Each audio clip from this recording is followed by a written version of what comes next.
Joining me now, Senator Ted Budd is a Republican of North Carolina. You can follow him at SenTedBuddNC. Senator, welcome.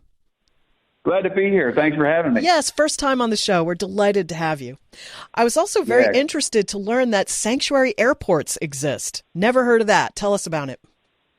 Yeah, never before in the history of American aviation has the FAA, they're in the middle of a reauthorization process right now. That should come out May 10th. But never before have they had to approve the use of airport facilities to house illegal aliens. This is a huge security risk. This is kind of unused areas. Here's the problem, Julie. Major airports around the country, they're housing and facilitating the resettlement. They're just looking for empty space is what they're doing. They're looking for cheap, empty space that got some sort of heating and air conditioning. There's no security screening. There's no security. Here's an example. On February 10th, an illegal alien from Ecuador being housed at JFK. He broke into a secure area of the airport, and he had 2 weapons on him. So, again, that tells you the magnitude of the issue we're dealing with. So you sent letters to the executive director of the New Jersey-New York Port Authority and the operator of JFK Airport, the chief executive officer of the Massachusetts Port Authority, which has been housing immigrants at Boston Logan. Wow. Yeah, and also we sent one to Chicago as well about O'Hare and Midway airports. Mm-hmm. And what are the letters looking for? What's the ask? Well, they're saying, hey, this is saying, what are you doing? Tell us why you're doing. What is the security risk? Anything that you would be concerned about as a citizen traveling through an airport or getting onto a plane that's coming in and out of these airports. We're asking those questions because, again, this is about the flying safety of the public. The safety of the flying public. And this doesn't look, when you see problems like we saw on February 10th at JFK, that's a huge problem. The FAA, we've had enough problems with near misses and things, just doing the basics of flying. And now you've got security risks that are being introduced. And we're saying this is a problem and it's completely inappropriate. Look, Biden can fix this.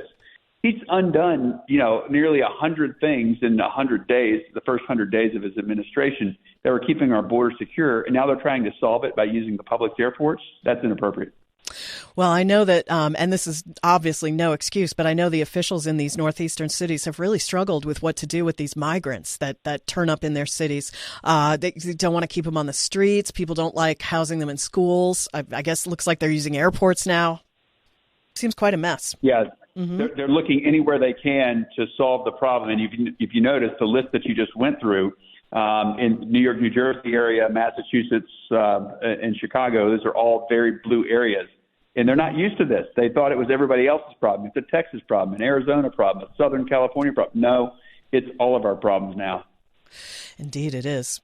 Senator, you had an issue with Democrats. They blocked an amendment you proposed that would make assaulting a police officer a deportable offense. What happened there?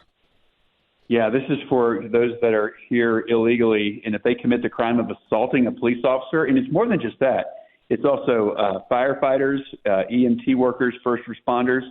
We think that the judges, a lot of these leftist judges that have been appointed by the Biden administration or, the Obama administration, they were using their discretion to let these people back out on the street and not deport them. We're saying no discretion.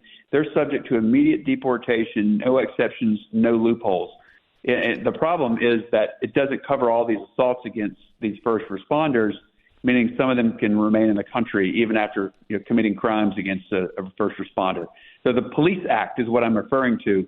I'm looking for this, Julie, to be inserted into the legislation, into the next funding bill, which is going to come up. The deadline for it is next week. But it comes from legislation that I had in that it was passed by the House, and it was my legislation in the Senate. Now we're trying to get it actually through the Senate so we can get it into law. Finally, Senator, can you tell us about Keith Siegel and your meeting with his family? I've met with his family multiple times. His sister and niece were my special guests at the State of the Union. We're at 158 days now since October 7th. Tragically, we got eight hostages that are American citizens and being held by Hamas. And 2 we knew that were tragically deceased, and we learned of 1 more. So we got 5 surviving, but we're fighting for all of them, whether it's getting their bodies home or whether it's getting our 5 survivors home. Keith is one of them. He was captured along with his wife. His wife was released after about 50 days. And, he's in his mid-60s. We're praying for his ongoing health. We're praying for their family. We're doing everything we can to get other nations, whether it's Egypt, whether it's Qatar, whether it's Israel, to make sure they're mindful of these hostages, and let's get them home, especially these U.S. citizens. God, that poor family. How are they holding up? They're incredibly resilient. Aviva is Keith's wife, and she's traveling the world, sharing the story, making sure it's on the forefront of people's minds. I have a corner of my desk, and I keep a clean desk, but this is, this is completely dedicated to everything about the hostages and remembering we can't let this escape the world's mind, Americans' mind, our State Department's mind, the President's mind, everything we're doing. I mean, we're calling, whether it's our military, we're always just saying, let's keep this forefront so we can get them home. And it's so easy in a distractible world for people to go on to other things, but we got to get them home. 100%. Senator Ted Budd is a Republican of North Carolina. You can follow him at SendTedBuddNC. Thank you so much, Senator. Great to catch up. God bless. Take care. Take care.